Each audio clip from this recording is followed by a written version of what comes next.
All right, this is lesson 9. So we're leading into chapter 3 of All Quiet on the Western Front. We're still going to be focusing on the conditions of the front and how those conditions affected soldiers. We're going to also look about the incidents in this chapter and what they reveal about comradeship, the camaraderie among the men, which you touched based on comradeship in the last lesson in chapter 2, when Paul kind of talks about how war brings on comradeship with the young boys.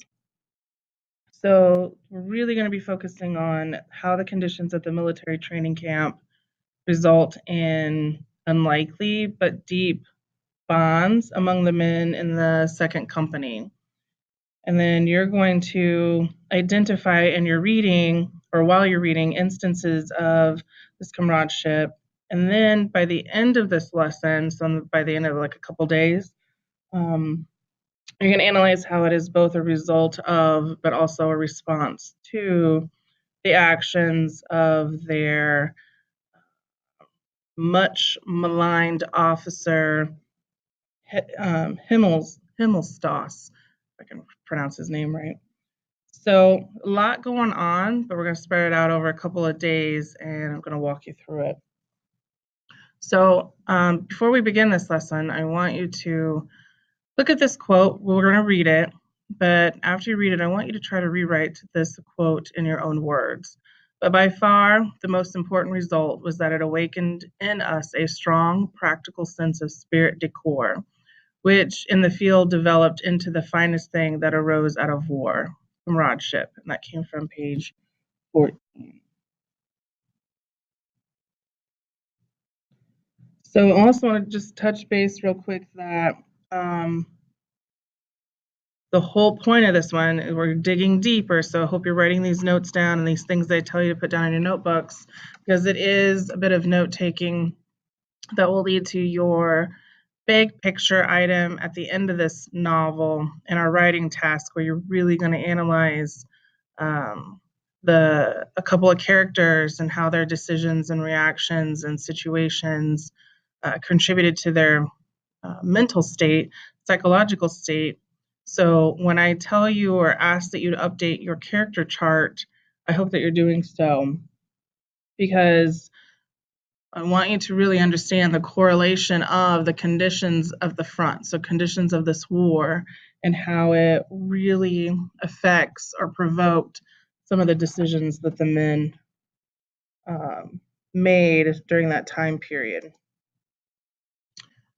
All right, so like I said, our focusing in our content framing question is about the conditions of the front, and then the incidents and how it brought along comradeship.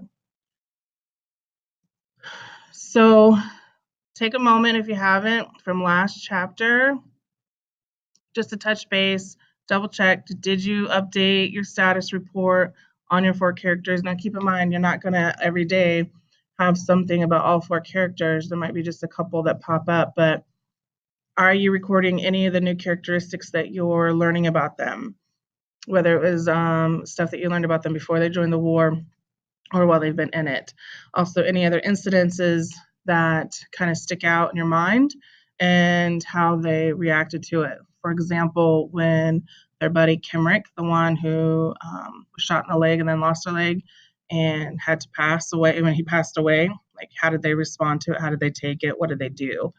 There was obviously a mixture of things that went on there.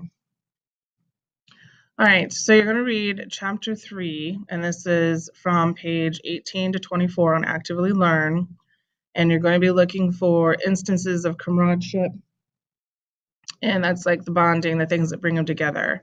So anytime that you come across an example, write it down in your notebook, because that's something that you can translate into your status report. I also want you to add these words to your vocabulary in your notebook. Add decorum, which is properness of behavior, manner, appearance, or the like. It's another way of saying dignity. I don't know if you know propriety, but dignity I'm sure you should know. And then absurdity, that's something that is absurd or lacking in order and meaning. So something that's ridiculous. It's ridiculousness. So make sure you have those in your notes before you begin reading.